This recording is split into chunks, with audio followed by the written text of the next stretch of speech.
welcome back for another week. This week we are celebrating something so special. Does anybody know what? Lifesong Church's 4th birthday! Woo! That's right, Lifesong Church has been around for 4 years.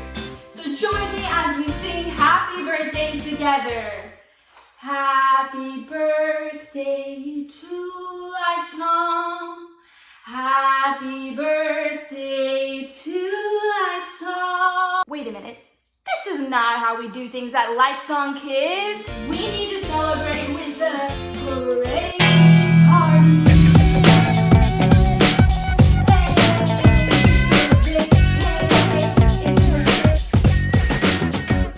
Well, now that we went ahead and started with a little bit of a party, we're going to go ahead and pick up with our lesson for the day, which is going to be continuing with the story of Moses and our series, Story Time. Let's go ahead and recap what we learned about last week.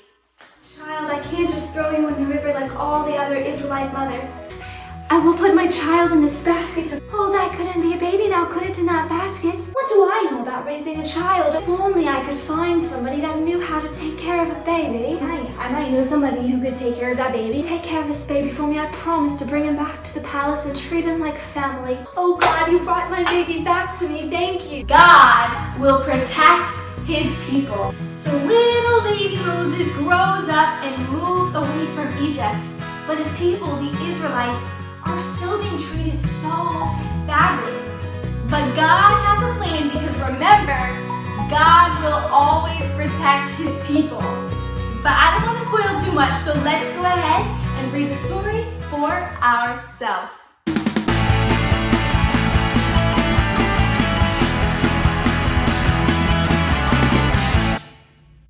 When Moses was a man, he left the palace. Pharaoh was still being mean to the Israelites. Moses tried to protect them, so Pharaoh tried to kill Moses. Moses escaped from Egypt. He went to a place called Midian and became a shepherd. A shepherd means that he was taking care of all the sheep. One day, while Moses was watching his sheep, he saw something strange.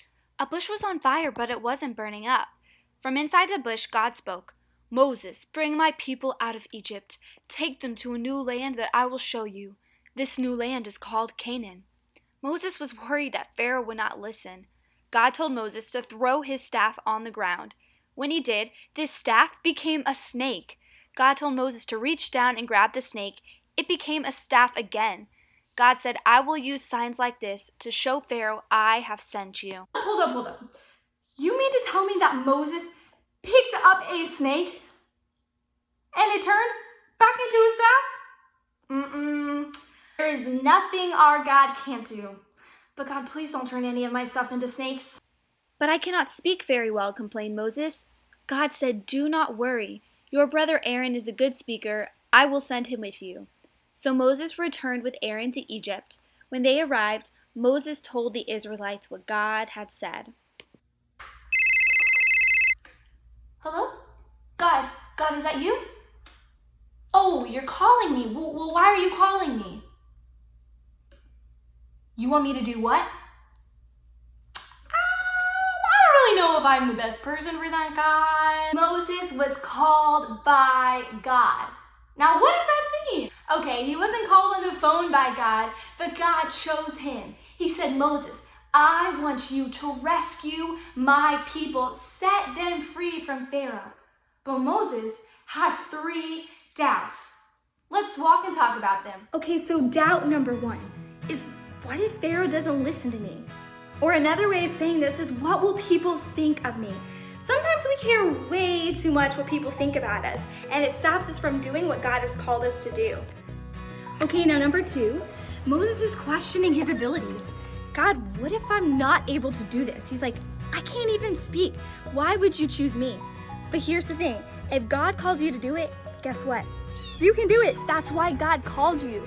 He knows more about you than you know about yourself. Number 3, Moses really didn't want to do it.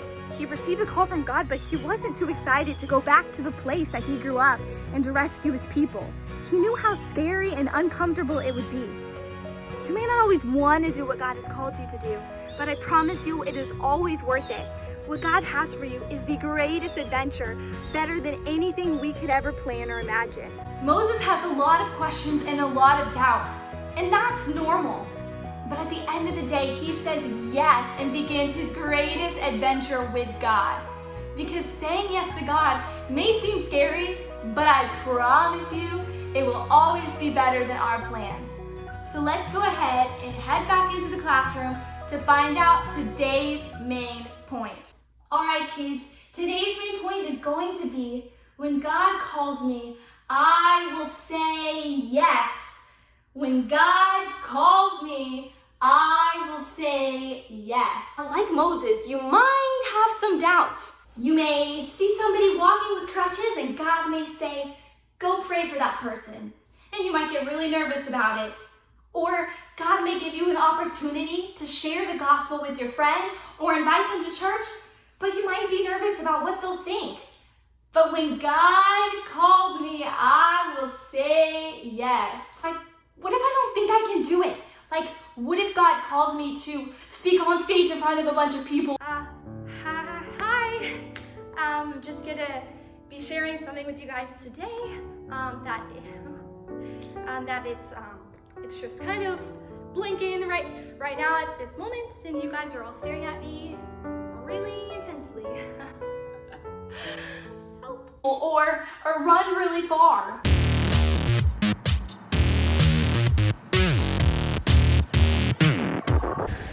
Running's hard. And what if I just don't want to?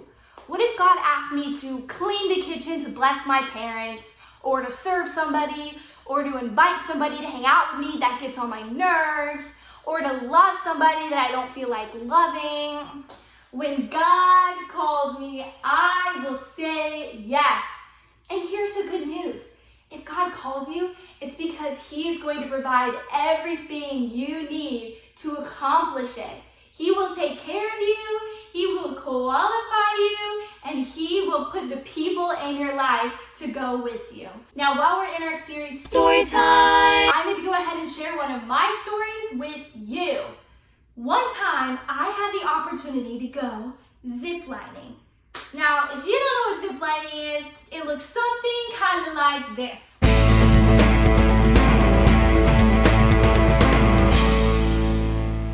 Now, I was usually scared of heights, but I was really excited. I was watching the people do it thinking, psh, that is a piece of cake. I got this. I'm ready to go zoop, zipping right by. But when my turn came, I began to walk with my friend Chloe, and she's beside me, and we get closer and closer. But the closer we get, the scarier it seems. And the closer we get, the taller it looks. And the closer we get, I begin to think, maybe I should just turn around and give all my gear to somebody else and let somebody else go, because I don't think I want to do this. But I kept going and going. I kept climbing and climbing and climbing and climbing, going higher and higher and higher. And now I'm at the top, and I'm staring across, and I see everybody way in the distance who's waiting for me to come so that they can experience what I'm about to do. But guys, I'm so scared. I begin to shake. I'm getting really nervous. I'm like, I don't think I can do this. But my friend Chloe, she looks at me and says, just look at me and jump. And so I turn and I look at her and I jump. Here's what God is wanting to say to you today. He might call you to do something and you might actually get really excited about it.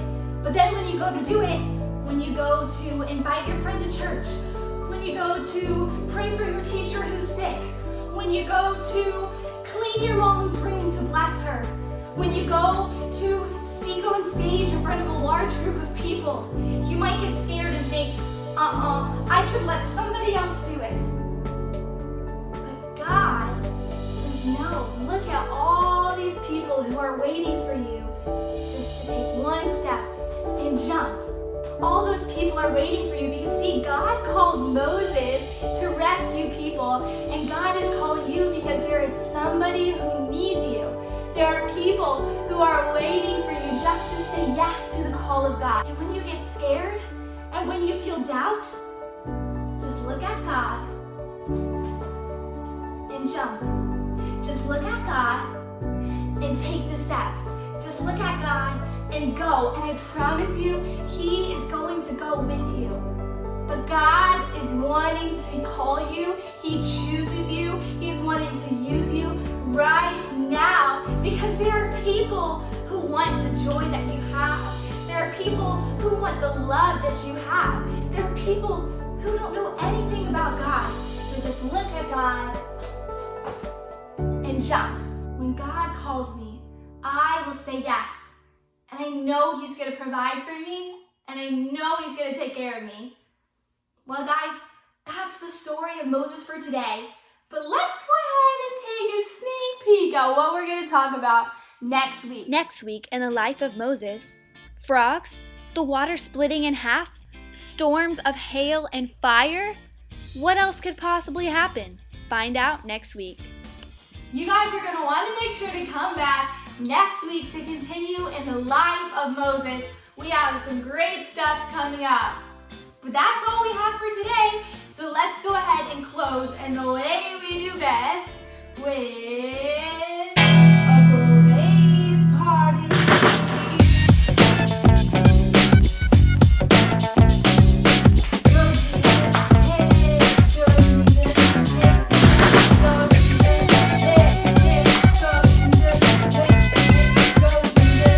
Alrighty guys, I will see you next week right here.